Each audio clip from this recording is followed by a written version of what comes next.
Assalamualaikum warahmatullahi wabarakatuh. Saya di sini akan menanyakan beberapa hal. Jika berkenan, bolehkah Anda memperkenalkan diri?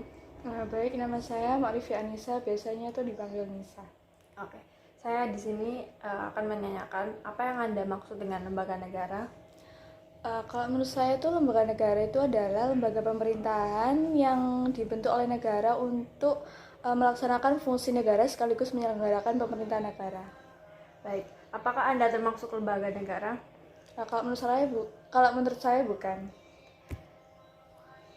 Misalnya, di dalam Dewan Perwakilan Rakyat ada badan kehormatan, tetapi di Mahkamah Agung dan Mahkamah Konstitusi dapat dibentuk Dewan Kehormatan. Di dalam lembaga seperti lembaga penyiaran publik LPP seperti Radio Republik Indonesia RRI adalah Dewan Pengawas, artinya yang mana yang lebih luas dan yang mana yang lebih sempit dari istilah-istilah dewan, badan, dan lembaga. Sangat tergantung konteks pengertian yang dimaksud di dalamnya. Yang penting untuk dibedakan ada apakah lembaga atau badan itu merupakan lembaga yang dibentuk oleh dan untuk negara atau oleh dan untuk masyarakat. Dengan demikian dapat dikatakan bahwa lembaga apa saja yang dibentuk bukan sebagai lembaga masyarakat dapat kita sebut sebagai lembaga negara. Jadi Anda termasuk lembaga negara.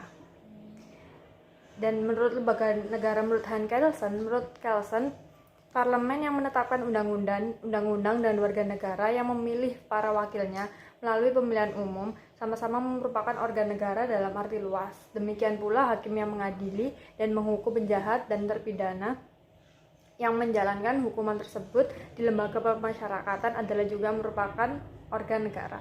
Hans Kelsen mengenai the concept of the state organ dalam bukunya General Theory of Law and State. Hans Kelsen menguraikan bahwa whoever fulfills a function determined by legal order is an organ.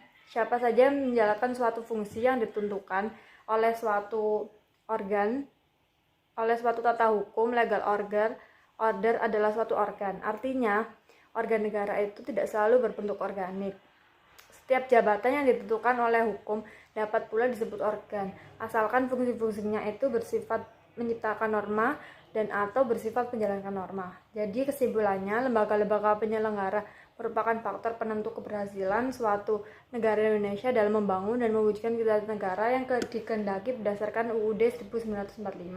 Dengan adanya perubahan amandemen UUD 1945 menyebabkan perubahan juga pada sistem lembaga-lembaga penyelenggara negara. Salah satu bukti dari perubahan tersebut yaitu negara Indonesia sudah tidak menganut paham pemisahan kekuasaan yang dicetuskan pertama kali oleh Montesquieu, namun telah menganut paham pembagian kekuasaan yang lebih sesuai dengan karakter dan kebutuhan dari negara Indonesia. Salah satu perubahan yang cukup mendasar yaitu perubahan supremasi MPR menjadi supremasi konstitusi.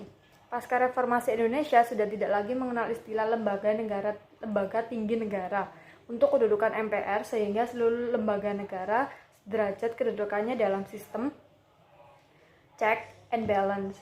Seiring dengan itu, konstitusi itu ditempatkan sebagai hukum tertinggi yang mengatur dan membatasi kekuasaan-kekuasaan lembaga negara menjalankan roda penyelenggaraan negara.